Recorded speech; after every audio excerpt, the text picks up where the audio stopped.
Está começando agora Descubra Seu Cão, com Gelson Leite. Obediência e educação. Qual a diferença? As emoções e comportamentos caninos. E instinto. Alô? Oi, por favor, eu tenho um cão. Ele é muito danado. Sabe 220 volts? Então, nas redes sociais me aconselharam a fazer aulas de obediência com ele. Eu fiz, mas não funcionou como eu esperava. E nem poderia. Assim como você, muitos tutores dizem que fizeram obediência com seus cães e que eles obedecem aos comandos. Mas só até verem outro cão, uma criança brincando com uma bola, alguém que eles não conhecem se aproximar. Se um carro passar, então... Tem até os que só de ouvir um trovão saem correndo. E não adianta chamar, gritar, espernear. Eles ignoram completamente os tutores. Parece que você tá falando do meu cachorro. É que isso é muito comum. A obediência é apenas uma das ferramentas da educação canina. Usada individualmente, ou seja, sem uma correta interpretação de sua utilidade, não implantará nada além do que chamam de truques circenses. Enfim, o máximo que o cão aprenderá serão ações simples como sentar, deitar, dar a pata, cumprimentar, rolar, fingir de morto e por aí vai. Já a educação não. Ela tem como princípio ensinar regras de conduta aos cães. E como isso acontece? Com conhecimento sobre eles. Quem são? O que os move, como enxergam e interpretam o mundo ao redor, como interagem, agem e reagem às mais diversas situações e ambientes, como se comunicam, necessidades primárias, raças, principais aspectos morfológicos, temperamentos, aptidões para trabalhos, os efeitos da interferência humana no desenvolvimento de suas capacidades físicas e mentais e muito mais. Somente assim será possível identificar suas emoções e, a partir daí, buscar a origem de comportamentos indesejados. Por isso, quando tutores me perguntam por onde devem começar para prevenir ou corrigir maus comportamentos caninos, eu respondo: comecem pelas emoções, as de seus cães e as suas. Afinal, comportamentos nada são além de reações a emoções. Como assim? Então cães têm sentimentos, certo? Cães são animais especiais. Não há em todo o planeta outro que demonstre tanto apego pelo homem. Mas isso significa que eles têm sentimentos e os interpretem racionalmente como nós? Ou simplesmente personificamos nossos cães, ou seja, buscamos o que sentimos em nossos amigos de quatro patas? Na verdade, até o momento, a ciência tem demonstrado que os cães são capazes de experimentar emoções básicas, como o amor, raiva, medo, nojo, tristeza, surpresa, ansiedade, frustração e alegria, e de modo bastante semelhante como nós as experimentamos, e que são essenciais para a sua sobrevivência e convívio saudável com humanos. Portanto, o trabalho de prevenção ou correção dos desvios comportamentais caninos sempre exigirá uma correta avaliação das situações ou experiências vividas pelos cães, assim como dos ambientes onde eles estão inseridos e de nossas atitudes em relação a eles. Desse modo, podemos contribuir para o equilíbrio emocional de nossos cães, tendo atitudes corretas e sempre voltadas à liberdade de manifestação de seu comportamento natural. Eis aí o grande segredo de como alcançar a cumplicidade que deve existir entre tutores e seus cães para uma educação eficiente. Mas não podemos confundir emoções com sentimentos. As emoções são percebidas e expressas como respostas hormonais e neuroquímicas, promovendo reações específicas interpretadas pelos sentidos. Sentimentos, entretanto, envolve uma avaliação consciente da emoção vivida e cada ser tem sua maneira de experimentá-la e interpretá-la. A questão é que pensamos nos porquês dos nossos sentimentos. Mas e os cães? Será que eles pensam nas razões de suas emoções? Durante a consulta veterinária, o tutor descobre que seu cão, infelizmente, está com uma doença terminal e o melhor caminho será a eutanásia para que ele não sofra mais. Como o tutor reagirá a essa notícia? Quem já enfrentou esse momento sabe. Mas e o cão? Será que ele reagirá da mesma forma que o tutor? Eu tenho 10 cães, dos quais 7 foram resgatados das ruas. Um deles, a Alice, que recebeu esse nome de meus filhos, pois a partir de seu resgate, ocorrido há 14 anos, ela viveria no País das Maravilhas, infelizmente foi acometida por um tipo de câncer extremamente agressivo, o que rapidamente a tornou incapaz de até mesmo caminhar, se alimentar e fazer suas necessidades fisiológicas. Quando recebi a notícia que nada poderia ser feito para curá-la e evitar seu sofrimento, perdi o chão. E desde então, fui tomado por um inquietante pensamento de que a perderia em breve e para sempre. Ela, entretanto, deixou a clínica veterinária abanando a cauda. Pois é, cães vivem intensamente cada dia sem pensar nos porquês da vida, o que nos leva a concluir que manifestam emoções, mas não as avaliam conscientemente. Eles não são capazes de racionalizar suas emoções, de chegar a alguma conclusão da realidade a partir de suas reações emocionais. Tentar educar um cão sem considerar suas emoções é um erro e poderá até mesmo resultar em maus tratos. Portanto, é fundamental que o tutor possua bons conhecimentos sobre os cães e esteja atento a tudo, de modo a preservar o bom equilíbrio emocional de seu melhor amigo. Educação e obediência não são a mesma coisa. Eu diria até que tornar um cão obediente é o mesmo que dirigir um automóvel, enquanto educá-lo equivale a pilotar um Airbus A380. E falando sobre a importância de o tutor saber quem são os cães, eu gostaria de contar uma história. Certa vez, a principal máquina de uma grande indústria parou de funcionar. Muitos técnicos tentaram consertá-la, mas sem sucesso. Alguns dias depois, um novo técnico foi chamado. Ao chegar, imediatamente enfiou um dos braços no interior da máquina e de lá tirou um pequeno parafuso e o substituiu. Em seguida, pediu para ligarem o equipamento, que voltou a funcionar com um desempenho ainda melhor. Feliz com o conserto da máquina, o dono da indústria perguntou quanto pagaria.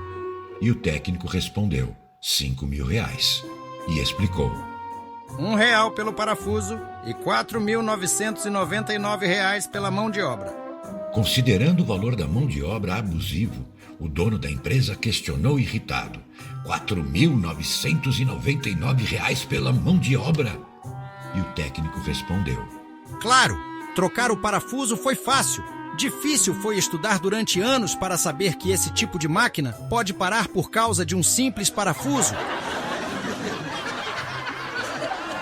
Moral da história: como pode alguém pensar em educar um cão sem qualquer conhecimento sobre a espécie? Cães deveriam vir com um manual de instruções. Mas não vem. Por isso, muitos tutores acreditam que podem educar seus cães de acordo com os princípios da educação humana. Não percebem que eles pertencem a uma outra espécie e que os nossos padrões comportamentais são absolutamente estranhos para eles. Você conhece ou ouviu falar de um humano que, ao ser deixado sozinho, urinou pela casa toda, começou a gritar e destruiu o controle remoto da TV a mordidas? Na verdade, o que acontece é que os tutores enxergam seus cães como crianças humanas. Não os veem como são, mas sim como acham que são, ou como gostariam que eles fossem.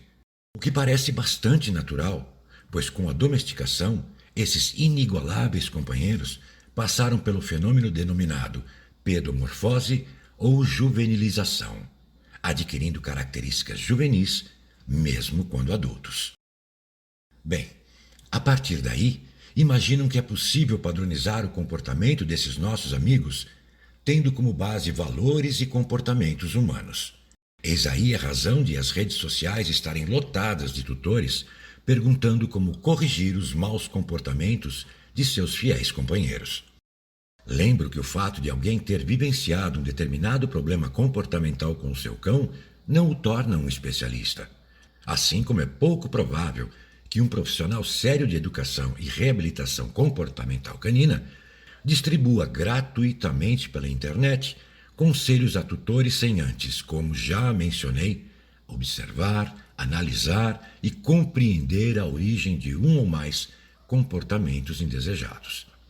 Além disso, cada caso é um caso. Um cão poderá manifestar um determinado comportamento por diferentes estímulos, o que exigirá uma correta avaliação e, sempre que possível, até mesmo a intervenção de um profissional capacitado para avaliá-lo e reabilitá-lo. Cães possuem um mesmo ancestral, o lobo, e trazem em sua essência a necessidade de manifestação de seus instintos, o que deve ser entendido como a força que os move. Ir à contramão dessa essência é tentar impedir que respondam à sua herança genética. O que estou dizendo é que não se pode negar, tentar impedir ou transformar o que eles são. Conviver com cães significa adaptar-se à sua natureza, assim como eles se adaptaram à natureza humana. A busca por caminhos nem sempre confiáveis pode colocar em risco o bem-estar e a sanidade mental dos cães e, consequentemente, a credibilidade do amor que os tutores dizem sentir por eles. Melhor do que depender das redes sociais para tentar obter respostas sobre as razões dos desvios comportamentais caninos é saber quem eles são. Certa vez, um amigo me enviou uma postagem bastante realista que definia com impecável bom humor a confiabilidade de informações obtidas na internet. Eis aí o conteúdo. Vamos ouvir. Nem tudo o que você encontra na internet é verdadeiro. Machado de Assis.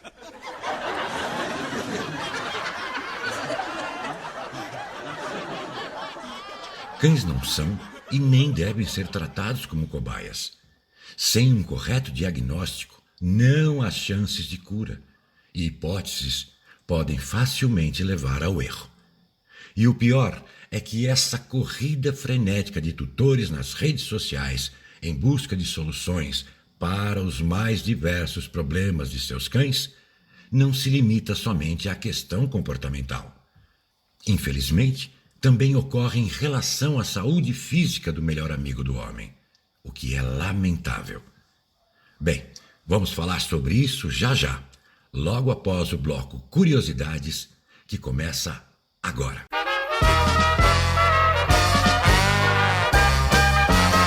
Você sabia? Você sabia que com a domesticação, os cães desenvolveram músculos especiais ao redor dos olhos e que isso faz parte de uma estratégia evolutiva de comunicação desses nossos amigos? Através desses músculos, os cães conseguem mover as sobrancelhas e ampliar os olhos, como fazem os bebês humanos, desencadeando uma reação protetora nas pessoas. Daí, o olhar cativante dos cães.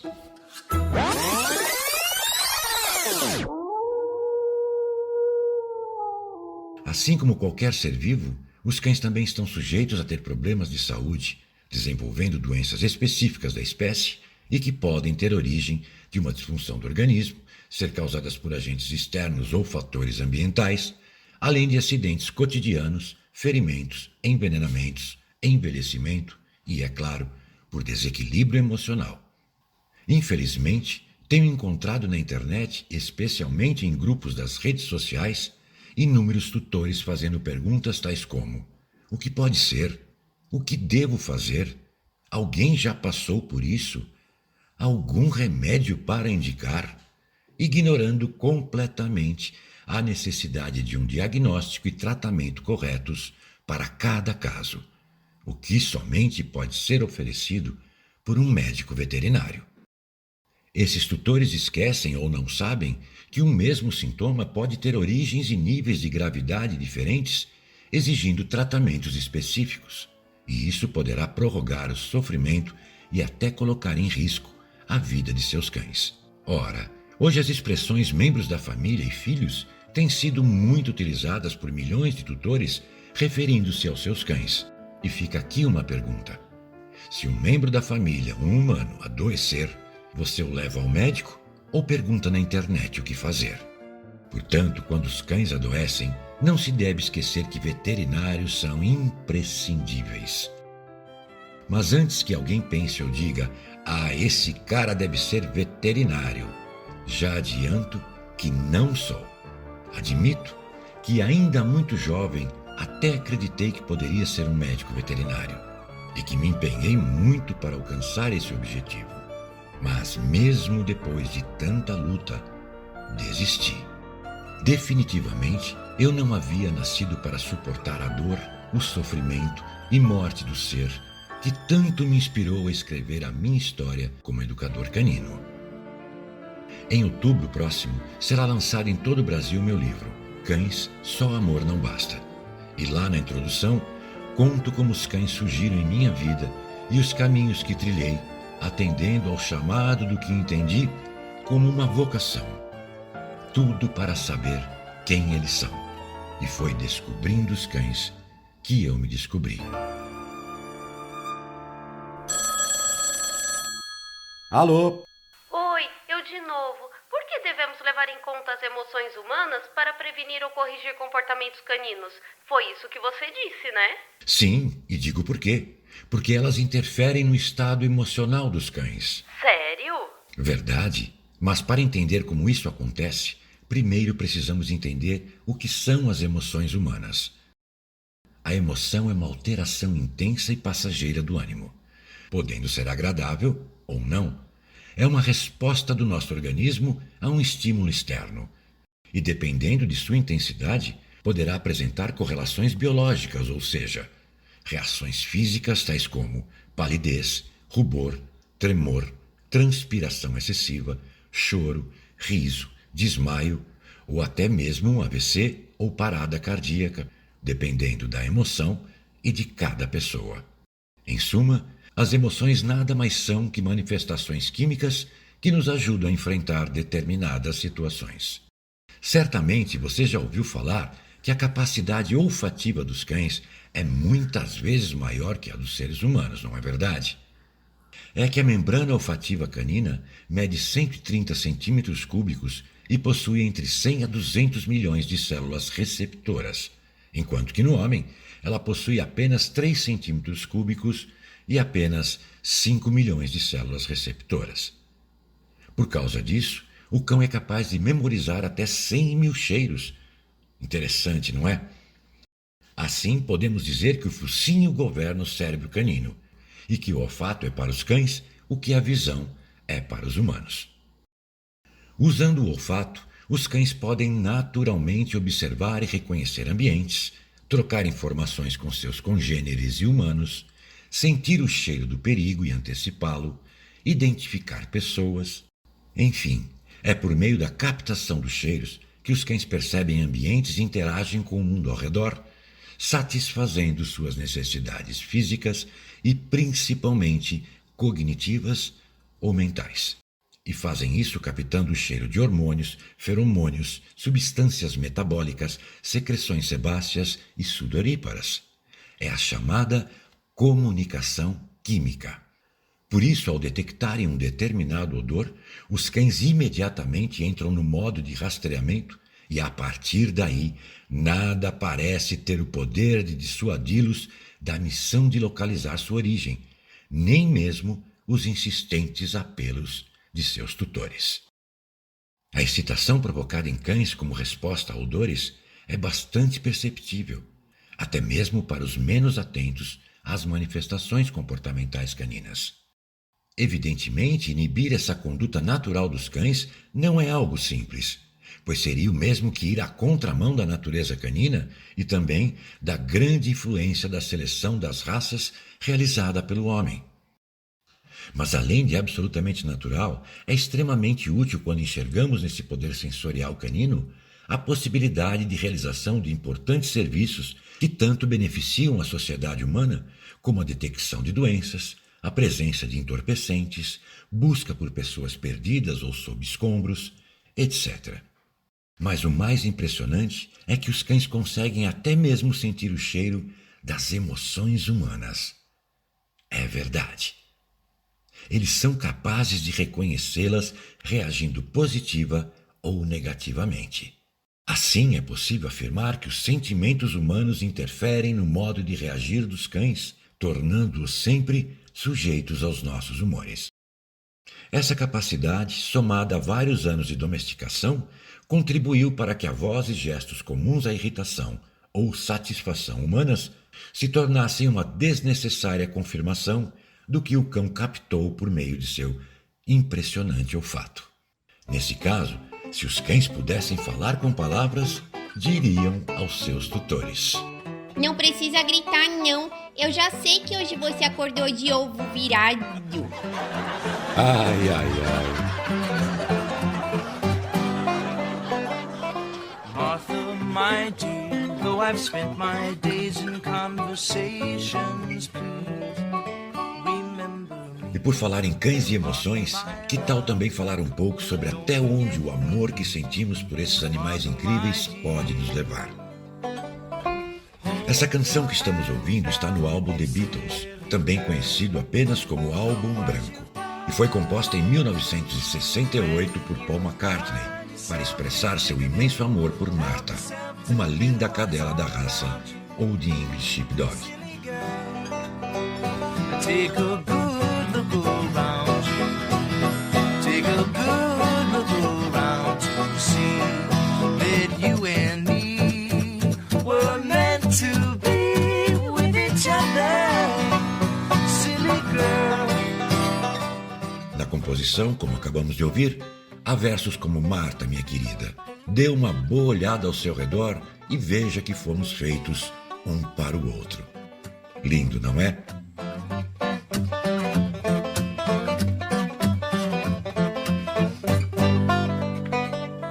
Hold your hand now, you silly girl.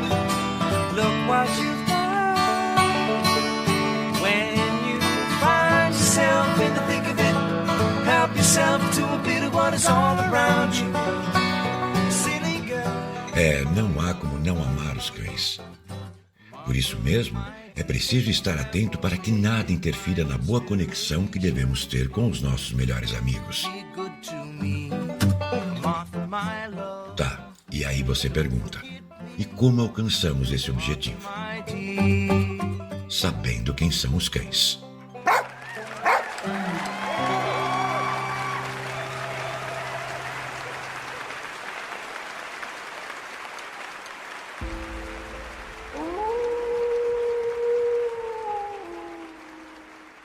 Muito bem. Agora há pouco, falei que os cães têm em sua essência a necessidade de manifestação de seus instintos. Mas o que é o instinto? O instinto é definido como o comportamento espontâneo, inconsciente e imutável de uma determinada espécie. É também chamado de memória primordial ou memória primitiva. Esse comportamento natural ocorre por meio de automatismos hereditários, ou seja, por meio de ações inatas ligadas à sobrevivência e sem aprendizado prévio. Em outras palavras, os cães já nascem com comportamentos próprios da espécie. E quais são esses instintos? Instinto predatório. Caracterizado pela busca de alimentos. Instinto de territorialidade. Voltado à proteção ou defesa de seu espaço físico e tudo o que é fundamental para a manutenção da matilha, como água, alimento, abrigo, fêmeas, filhotes, enfim. Instinto reprodutivo. Ou de perpetuação da espécie, bem mais acentuado nos membros adultos do grupo social. Instinto lúdico. Tem por finalidade o aprendizado da posição hierárquica de cada indivíduo, manifestando-se principalmente nas divertidas brincadeiras dos filhotes. Instinto de fuga. Para a preservação do indivíduo e, consequentemente, da espécie.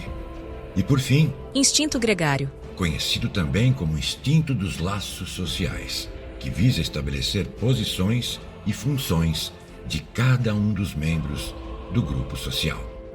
Muitos tutores, assim como participantes dos workshops e cursos de formação e aperfeiçoamento de educadores caninos que realizo, me perguntam se os instintos podem ser controlados. Sim, podem, Um cão poderá abandonar a ação instintiva para atender ao chamado de seu tutor, por exemplo.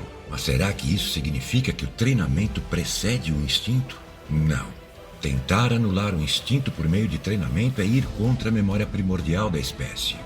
O que podemos fazer é aproveitar o comportamento instintivo a nosso favor. E por falar nisso, você sabia que a seleção que definiu as raças caninas, visando explorar suas habilidades naturais, não alterou os instintos primitivos? Na verdade, eles apenas foram geneticamente amplificados ou parcialmente amputados, visando estimular e ajustar funções específicas, como, por exemplo, a raça Dachshund. Pernas curtas, aparelho sensorial olfativo superior ao auditivo, exatamente para inibir a captação de sons capazes de interferir no progresso durante a caçada. Outro exemplo é a raça Border Collie. Selecionada para pastoreio, teve o chamado padrão motor silenciado, ou seja, a sequência de predação definida como busca, perseguição, apreensão, execução e consumo foi parcialmente amputada para que os exemplares da raça pudessem desempenhar corretamente a função de pastoreio ou apartação. Em outras palavras, a execução e o consumo foram retirados. Esses instintos modificados são chamados de instintos secundários ou aprimorados pelo homem. Isso explica porque há cães que, ao ver a presa fugir, se acalmam, enquanto alguns mantêm a sequência de predação até alcançá-la e matá-la. O meu cão corre atrás de tudo o que se move. Por que ele faz isso? Impulsos, ou seja, respostas ou reações a certos estímulos internos ou externos, sempre com o objetivo de preencher um instinto ou uma necessidade. Assim é possível entender que o impulso dispara o instinto. O impulso dispara o instinto. Por exemplo, o que leva um cão a perseguir, agarrar e sacudir com a boca tudo que se assemelhar a uma presa é o instinto de predação. E o movimento é o elemento estimulador ou impulso. Isso ocorre porque a domesticação não eliminou o instinto de predação dos cães, mesmo com todas as suas necessidades supridas, ou quase todas elas. Os impulsos podem ser heterófilos, ou seja, recheados de altruísmo, o que podemos perceber em algumas das qualidades caninas, como vigilância, submissão ao homem, fidelidade, confiança, docilidade. E podem ser também egofílicos, ou voltados meramente à sobrevivência, como luta, defesa, alimentação, procriação, etc. Então cães podem adquirir outros impulsos? Sim, porque eles podem memorizar suas próprias experiências ou lições recebidas. Mas esse é um assunto para outro episódio. Quando comecei a criar meu podcast, pensei: vou ensinar aos tutores como corrigir comportamentos indesejados de seus cães. Algo como faça assim e pronto. E foi aí que me vi diante da realidade da palavra corrigir, que significa dar a forma correta, consertar, refazer de modo a retirar os erros, o que me fez abandonar imediatamente a ideia de apenas robotizar tutores, ou seja, de ensiná-los a corrigir os maus comportamentos de seus cães sem saber sua origem. Afinal, quando conhecemos o porquê de um problema, mais do que saber como corrigi-lo ou depender de alguém para isso, nos tornamos também capazes de preveni-lo, até que a ação de corrigir não seja mais necessária. Com base nisso, espero sinceramente que, contribuindo para que mais e mais tutores descubram seus cães, a relação entre o homem e o cão, um dia, transforme o nosso país em uma referência. Somente assim será possível impedir que a tão falada, mas pouco praticada posse responsável continue se mostrando absolutamente eficiente na multiplicação de cães abandonados.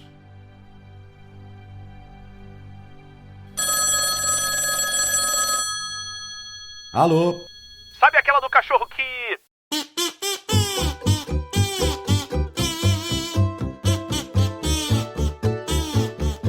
Acredita que hoje um vizinho reclamou que meu cão está correndo atrás das pessoas de bicicleta? Imagina! Porque eu daria uma bicicleta para ele.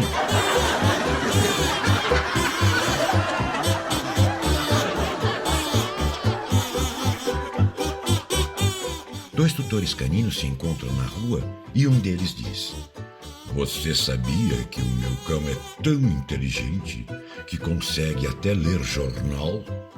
E o outro responde: Sabia. O meu já tinha me contado.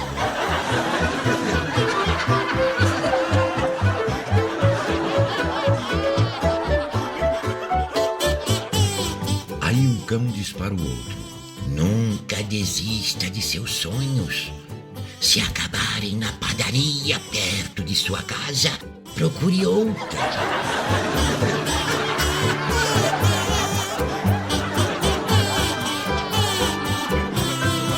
"Ah, que pena! Acabou o episódio." Mas tudo bem. Sexta-feira que vem tem mais.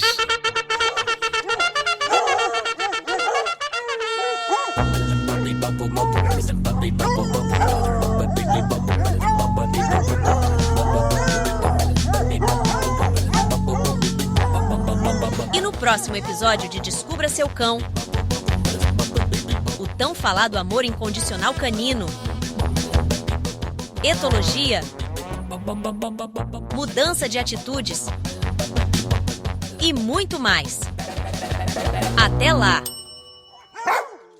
Bora pra casa, molecada. Acabou o episódio. Bora, vamos. Vamos. Vambora. Vamos. Bora pra casa, molecada.